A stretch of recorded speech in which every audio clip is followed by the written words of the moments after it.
नमस्कार। मैं हूं पीके सर और स्वागत करता हूं आपका अपने यूट्यूब चैनल प्रद्योत गुरुकुल में। प्रिय विद्यार्थियों, प्रद्योत गुरुकुल में आपका हार्दिक अभिनंदन है। और यदि आप UP TET, super TET, REET या अन्य प्रतियोगी परीक्षाओं की तैयारी कर रहे हैं तो हमारा चैनल प्रद्योत गुरुकुल आपकी सफलता के लिए संकल्पबद्ध है। हम आपकी सफलता की कामना करते हैं और आपकी सफलता के लिए महत्वपूर्ण प्रश्नों की श्रृंखला में प्रश्न एकादशी की 21वीं कड़ी लेकर आज उपस्थित हैं। प्रश्न एकादशी सामान्य हिंदी की अर्थात हिंदी भाषा की 21वीं कड़ी है। इसमें 11 प्रश्नों का संकलन है जो आपकी परीक्षा की दृष्टि से बेहद महत्वपूर्ण हैं। पहले हम इन प्रश्नों पर बात करेंगे। 4 विकल्प दिए गए हैं, उनमें से आपको सही विकल्प बताएंगे। साथ ही प्रत्येक प्रश्न से जुड़ी बेहद महत्वपूर्ण बातें भी, बेहद महत्वपूर्ण जानकारी भी आपको बताएंगे। पहला प्रश्न है, कितने स्वरों की मात्राएं व्यंजन के ऊपर लगती हैं? 1, 2, 3 या 4? तो इसमें विकल्प बी सही है, अर्थात 2 स्वरों की मात्राएं व्यंजन के ऊपर लगती हैं। 2 स्वरों की मात्राएं व्यंजन के ऊपर लगती हैं। कैसे? सबसे पहले हम देखते हैं कि व्यंजन के पीछे 4 स्वरों की मात्राएं लगती हैं, जिनमें आ, ई, ओ और औ। अर्थात आ की मात्रा, ई की मात्रा, ओ की मात्रा और औ की मात्रा व्यंजन के पीछे जुड़ती है, अर्थात व्यंजन के पीछे लगती है। जैसे हम देखें क पर यदि हम आ की मात्रा लगाएं तो क के पीछे आई। ऐसे ही ई की मात्रा क के पीछे है। ऐसे ही ओ की मात्रा और औ की मात्रा भी क के पीछे ही लगती है। तो 4 स्वरों की मात्राएं व्यंजन के पीछे लगती हैं। दूसरी महत्वपूर्ण बात, व्यंजन से पहले एक स्वर की मात्रा लगती है। व्यंजन से पहले एक स्वर की मात्रा लगती है, जो स्वर है ए। यदि हम क पर ई की मात्रा लगाएं तो व्यंजन से पहले लग रही है, ये व्यंजन से पहले लिखी जा रही है। ऐसे ही व्यंजन के ऊपर 2 स्वरों की मात्राएं लगती हैं, ए और ऐ। यदि हम क पर इन दोनों मात्राओं को लगाएं तो इस तरह से लिखेंगे क के ऊपर ए आया और क के ऊपर ऐ आया। अर्थात व्यंजन के ऊपर ए और ऐ 2 मात्राएं लगती हैं। व्यंजन के नीचे 3 मात्राएं प्रयुक्त होती हैं। व्यंजन के नीचे, जिनमें उ की मात्रा, ऊ की मात्रा और ऋ की मात्रा सम्मिलित है। अर्थात यदि हम क पर उ की मात्रा लगाएं तो क के नीचे, ऐसे ही ऊ की मात्रा लगाएं तो क के नीचे ये भी लगेगी और ऋ की मात्रा भी क के नीचे लगती है। अर्थात उ, ऊ और ऋ की मात्राएं व्यंजन के नीचे लगती हैं। कुल 11 स्वर, 4 मात्राएं व्यंजन के पीछे, 1 मात्रा व्यंजन के आगे या पहले, 2 मात्राएं व्यंजन के ऊपर और 3 मात्राएं व्यंजन के नीचे लगती हैं, जिसमें ओ, ऊ और रे की मात्रा र के साथ अलग तरह से भी लगती है। तो आपके प्रश्न का सही उत्तर है बी, जिसमें कहा गया है 2। अर्थात कितने स्वरों की मात्राएं व्यंजन के ऊपर लगती हैं? तो 2 स्वरों की मात्राएं। कौन कौन से 2 स्वर? ए और ऐ। ए और ऐ की मात्राएं व्यंजन के ऊपर लगती हैं। और ध्यान रखें, ओ और औ की व्यंजन के ऊपर नहीं लगती हैं, वो पीछे एक डंडा लग के जुड़ती हैं, अर्थात व्यंजन के पीछे लगती हैं। तो पहले प्रश्न का उत्तर बी सही है, जिसमें 2 सही है। अगला प्रश्न है, देवनागरी के अलावा हिंदी किस लिपि में लिखी जाती है? कैथी, विकल्प बी महाजनी, ए और बी दोनों विकल्प सही हैं, या गुरुमुखी? तो इसका उत्तर सी सही है। अर्थात देवनागरी के अलावा हिंदी कैथी लिपि में भी लिखी जाती है और महाजनी लिपि में भी लिखी जाती है। कैथी लिपि को कायस्थी भी कहते हैं और कैथी लिपि भोजपुरी बोली की लिपि मानी जाती है, अर्थात भोजपुरी कैथी लिपि में भी लिखी जाती है। दूसरा, महाजनी उत्तर भारत की लिपि मानी जाती है, जो राजस्थानी की बोली मारवाड़ी के लिए प्रयुक्त होती है, अर्थात महाजनी लिपि में मारवाड़ी लिखी जाती है, हिंदी भी लिखी जाती है और पंजाबी भी लिखी जाती है। तो महाजनी लिपि हिंदी के लिए प्रयुक्त होती है, कैथी लिपि हिंदी के लिए प्रयुक्त होती है। इस प्रकार से विकल्प सी सही हुआ, ए और बी दोनों। और गुरुमुखी लिपि पंजाबी के लिए प्रयुक्त होती है। चलिए आगे बढ़ते हैं। प्रश्न 3, स्वर इनके पहले आता है। प्रश्न संख्या 3 है, ध्यान से सुने। स्वर इनके पहले आता है। किन के पहले आता है? अयोगवा के पहले, व्यंजन के पहले, दोनों के पहले या किसी के पहले नहीं। अर्थात हमें बताना है कि स्वर किन से पहले आता है। तो हम आपको बताते हैं कि इसका विकल्प ए सही है। तीसरे प्रश्न का विकल्प ए सही है, अर्थात स्वर अयोगवाह के पहले आता है। आपको जानकारी के लिए विशेष जानकारी आपको बता दें कि अयोगवाह और व्यंजन में बहुत बड़ा अंतर यही है कि अयोगवाह से पहले स्वर आता है और व्यंजन के बाद में स्वर आता है। कैसे, आप लिख के देखते हैं। अ प्लस हम इस तरह से अनुस्वार लिखें तो बनेगा अंग। अनुस्वार बाद में है और अ स्वर है, ये पहले है। ऐसे ही यदि हम अ के बाद विसर्ग लगाते हैं तो बनता है अह, अर्थात ये विसर्ग बाद में है और इससे पहले है अ, अर्थात इसका अर्थ हुआ अंग और अह से पहले स्वर आते हैं, जबकि व्यंजनों के बाद में आते हैं। यदि हम क लिखें तो क का अर्थ हुआ क हलंत लगाएंगे प्लस अ, अर्थात यहाँ क के बाद में अ है, वहाँ अंग से पहले अ था। तो आपके प्रश्न का उत्तर सही हुआ ए, स्वर इनके पहले आता है, अर्थात स्वर अयोगवा के पहले आता है। स्वर अयोगवा के पहले आता है और व्यंजन के बाद में आता है। तो विकल्प ए सही है। बढ़ते हैं अगले प्रश्न पर। प्रश्न संख्या है 4, कौन सा स्वर 12 खड़ी में प्रयुक्त नहीं होता? कौन सा स्वर 12 खड़ी में प्रयुक्त नहीं होता? विकल्प ए अ, विकल्प बी अंग, विकल्प सी दिया है रे या ए।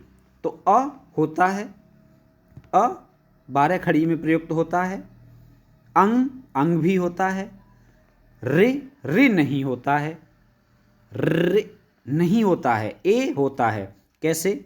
जब हम 12 खड़ी लिखते हैं क, का, के, की, को, कू, के, कई, को, कऊ, कंग, कह, अर्थात 12 खड़ी लिखते समय सभी स्वरों का प्रयोग होता है जिसमें रे का प्रयोग नहीं होता है। 12 खड़ी में अनुस्वार और विसर्ग अर्थात अयोगवाह का भी प्रयोग होता है। तो प्रश्न संख्या 4 का उत्तर सही हुआ सी, अर्थात रे।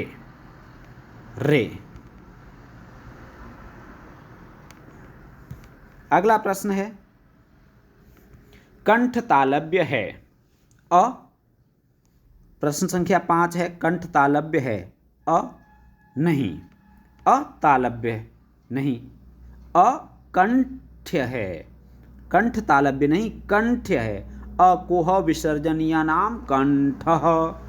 अ का उच्चारण स्थान, आ का उच्चारण स्थान, क वर्ग का, विसर्ग का और ह का उच्चारण स्थान कंठ है।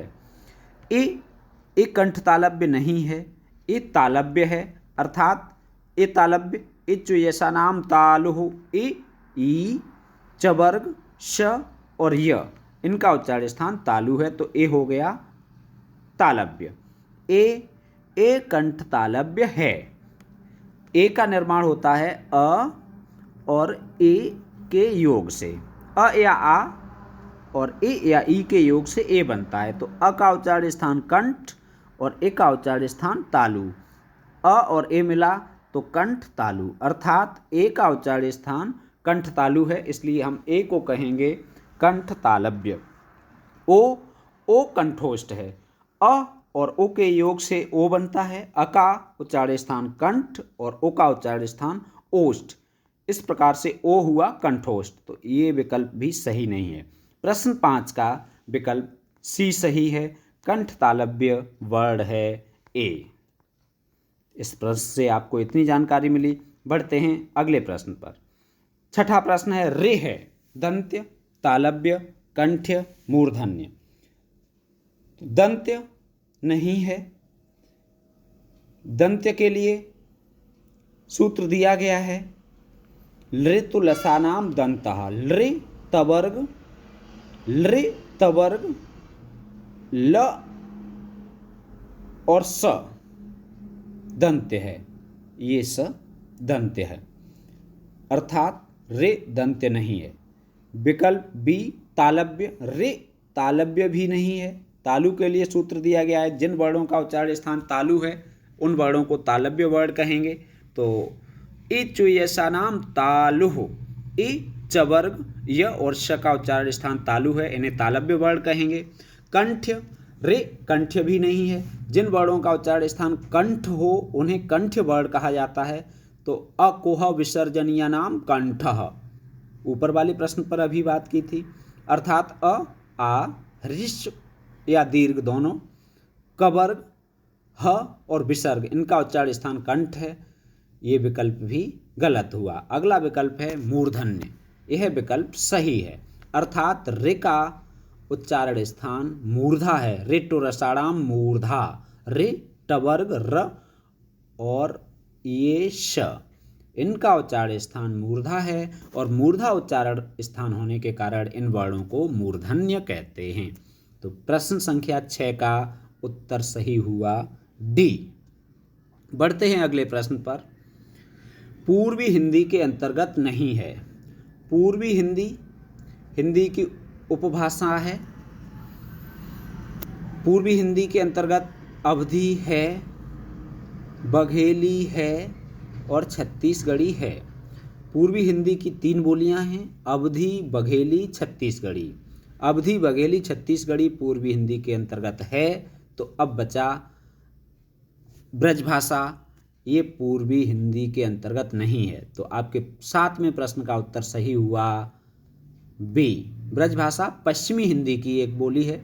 पूर्वी हिंदी में 3 बोलियां हैं, अवधी, बघेली और छत्तीसगढ़ी।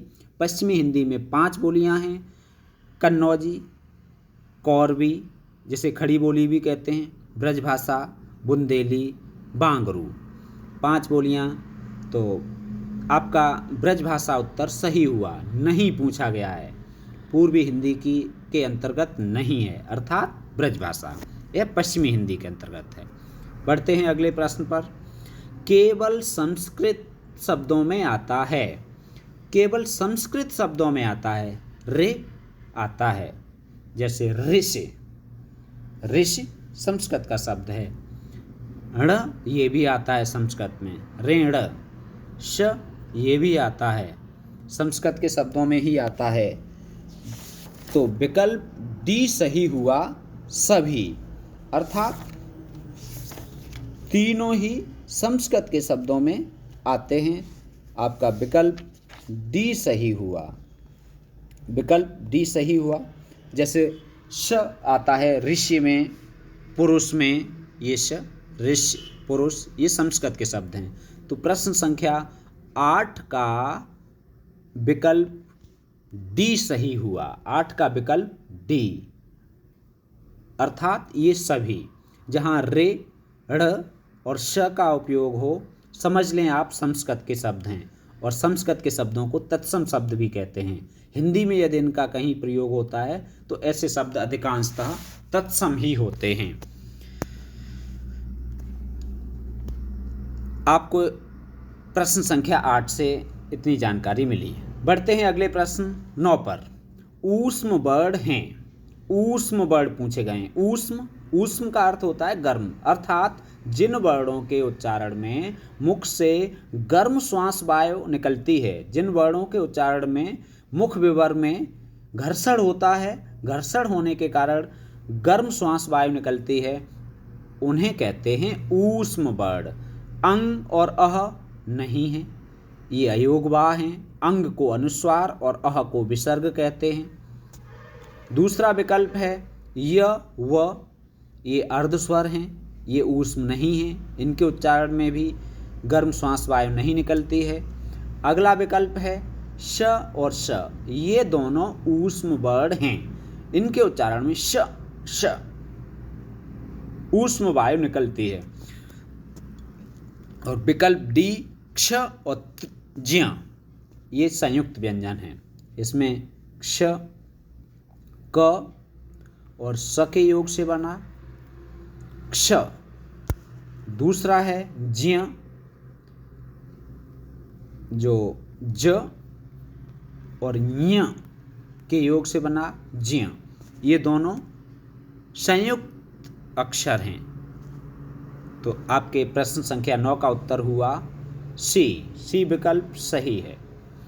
अगला 10वां प्रश्न, अघोष वर्ण हैं। अघोष वर्ण हैं। स्वर तंत्रियों के कंपन के आधार पर वर्ण दो प्रकार के हैं, सघोष और अघोष। जिन वर्णों के उच्चारण में स्वर तंत्रियों में कंपन हो उन्हें कहते हैं सघोष, और कंपन न हो तो उन्हें कहते हैं अघोष। ऐसे वर्ण प्रत्येक वर्ग का पहला दूसरा वर्ण श स श, ये अघोष हैं। इनकी संख्या 13 है। अर्थात आपका उत्तर सही हुआ। अघोष वर्ण पूछा है, ग पहला दूसरा नहीं है, अपने वर्ग का ये पहला और दूसरा वर्ण नहीं है। पहला है क, दूसरा है ख, अर्थात यह विकल्प सही नहीं है। यह अंतस्थ है जो सघोष है। ट ठ, यह अघोष है। ट ठ अर्थात अपने वर्ग का दूसरा वर्ण है। तो 10वें प्रश्न का उत्तर सही हुआ सी। ट ठ ड, ड तीसरा है, और जब तीसरा होगा वर्ग का तीसरा वर्ण होगा तो सघोष होगा, दूसरा होगा तो अघोष होगा। पहला और दूसरे अघोष प्रत्येक वर्ग के, जैसे क और ख अघोष, च छ अघोष, पहले और दूसरे वर्ण अघोष, और तीसरा चौथा पांचवा वर्ण सघोष। तो 10वें प्रश्न का उत्तर सही है सी। अगला प्रश्न अंतिम प्रश्न है, अशुद्ध वर्तनी वाला शब्द है। कवयित्री शुद्ध वर्तनी वाला शब्द है। जो लोग कवयित्री इस तरह से लिखते हैं तो ये अशुद्ध है। आपको जो दिख रहा है यह कवयित्री शुद्ध वर्तनी का शब्द है। दूसरा पूजनीय, पूजनीय या पूज्य दोनों वर्तनी शुद्ध हैं। दुर्वस्था, दुर्वस्था शुद्ध वर्तनी है। दुरावस्था यदि लिखा जाए तो अशुद्ध वर्तनी माना जाएगा। चौथा विकल्प है आशीर्वाद, जबकि होना चाहिए आशीर्वाद। शुद्ध वर्तनी का शब्द होगा आशीर्वाद। व पे र उड़ेगा, जिसे रेफ र कहते हैं, व पे उड़ेगा, श पर नहीं। तो अशुद्ध वर्तनी वाला शब्द है आशीर्वाद, अर्थात विकल्प डी सही है। इसमें अशुद्ध वर्तनी पूछी गई है, तो 11वें प्रश्न का विकल्प डी सही है। आज की प्रश्नावली यहीं पूर्ण होती है और उम्मीद करता हूं कि आपको महत्वपूर्ण जानकारी मिली होगी। यदि आपको पसंद आई हो तो चैनल को सब्सक्राइब करें, लाइक करें एवं अपने पढ़ने वाले मित्रों के साथ, विद्यार्थी मित्रों के साथ चैनल को शेयर करें, सब्सक्राइब करें। सब्सक्राइब करने के बाद घंटी वाला बटन ज़रूर दबाएं, जिससे अगली वीडियो आपको समय से मिले। धन्यवाद।